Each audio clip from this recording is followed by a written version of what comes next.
La chronique bourse, la quotidienne Zone Bourse, Anthony Bondin.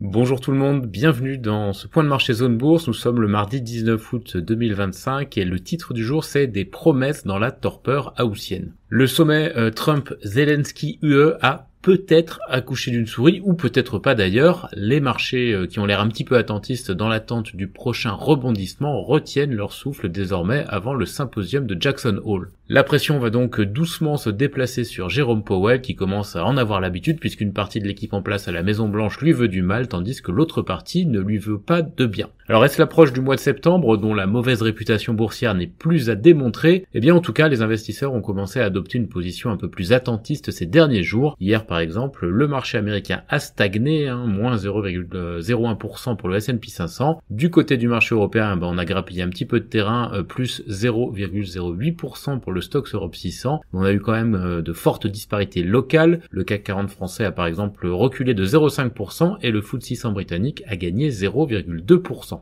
Mais ce qui intéressait tout le monde depuis vendredi et la rencontre entre Trump et Poutine en Alaska, eh bien c'est l'issue de la rencontre qui était prévue lundi soir au terme d'une entrevue entre le bloc européen flanqué de Volodymyr Zelensky et le président des États-Unis. Eh bien au final, il ne s'est pas passé grand-chose. La team Zelensky a joué la séduction et Donald Trump s'est prêté à l'exercice sans trop d'ailleurs entrer sur son terrain de jeu habituel de l'emphase et des déclarations spectaculaires. La Maison Blanche a poussé pour une solution de paix négociée en Ukraine via une rencontre entre Zelensky et Poutine. Elle a en revanche refusé d'apporter des garanties militaires directes mais s'est dit prête à coordonner des engagements sécuritaires portés par les Européens. Ce n'est pas une surprise, les États-Unis ne veulent plus payer sans retour pour la défense des autres. Le sommet entre les dirigeants ukrainiens et russes pourrait être organisé sous 2 semaines, a indiqué le chancelier allemand Friedrich Merz. Trump a fait savoir de son côté qu'il acceptera de se joindre au duo une fois qu'il aura jeté les bases d'un accord afin de jouer les médiateurs. Qu'est-ce qui ressort de tout ça? Eh bien que c'est assez flou. La réaction du marché en dit d'ailleurs long sur l'analyse à chaud. Les futurs américains ont préféré rester en vacances tandis que les indicateurs avancés européens étaient mollement haussiers. Le pétrole, lui, il est reparti en baisse parce qu'un cessez-le-feu en Ukraine pourrait rendre la Russie, qui est une grosse productrice, à nouveau fréquentable et ça ce serait bénéfique pour l'offre. Mais le recul n'a quand même pas gommé les gains de la veille, signe que les investisseurs attendent de voir. Au final, c'est le Kremlin qui garde la main sur le calendrier et sur le déroulé des opérations.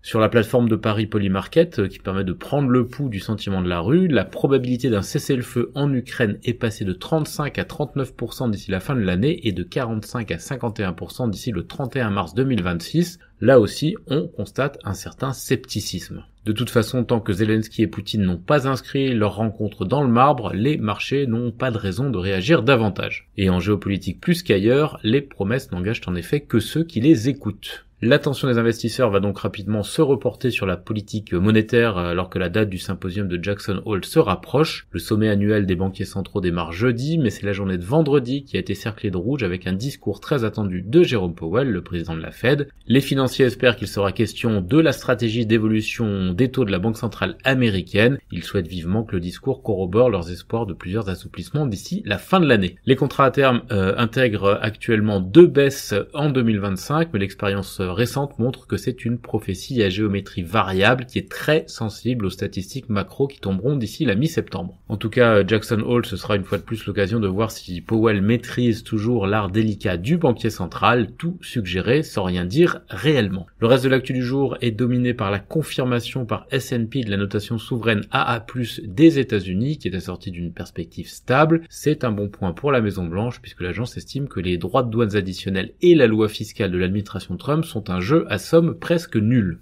Sur les marchés de la région Asie-Pacifique, 2 camps distincts sont visibles ce matin. L'Australie, Taïwan et la Corée du Sud reculent de 0,5 à 1%. La bourse de Sydney, plus précisément, est pénalisée par la chute de sa pharma vedette CSL après l'annonce d'un gros plan de réduction des coûts et du personnel et un projet de scission de sa division vaccin. Les places chinoises et indiennes, elles poursuivent leur ascension dans des proportions modérées. Tokyo est proche de l'équilibre et les indicateurs avancés européens gardent un léger biais haussier, mais ils ont quand même perdu une bonne partie de leur avance autour de 8h. Dans l'actualité des sociétés, en commençant en France, Vinci a décroché un beau contrat autoroutier en Australie. ADP a annoncé une légère croissance de son trafic en juillet. bioMérieux obtient l'autorisation de la FDA pour son test Spotfire. Et la foncière Frey, alliée à Kell Street, rachète 3 outlets italiens pour 410 millions d'euros et leur société de gestion spécialisée. On a aussi quelques actus sur des small caps, notamment Agrogénération, Eagle Football, Htloué ou Metavisio. Ailleurs en Europe, Mediobanca a obtenu le feu vert de la BCE pour l'acquisition de Banca Generali. Glencore va investir massivement dans le cuivre en Argentine. Skanska a remporté un contrat de 249 millions de dollars pour des travaux sur un pont à New York.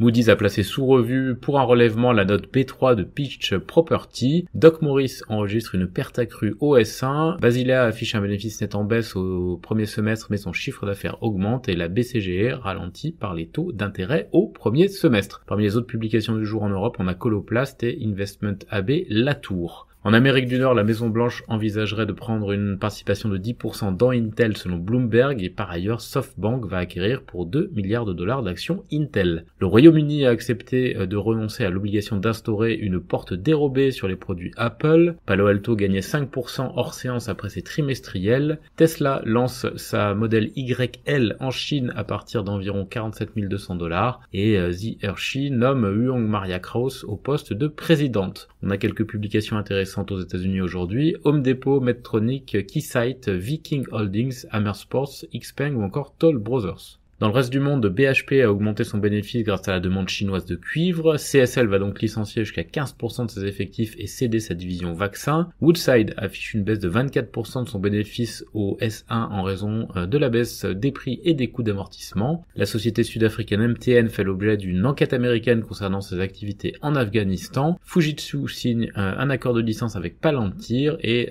Shein envisage de rapatrier son siège en Chine afin de séduire Pékin dans le but de pouvoir réaliser une introduction en bourse à Hong Kong après avoir reçu un accueil plutôt tiède à New York et à Londres. Sur l'agenda des publications en Asie-Pacifique, on a Xiaomi, PopMart, Woodside ou encore Wuxi Biologics. C'est terminé pour ce point de marché du jour, je vous souhaite une très bonne journée.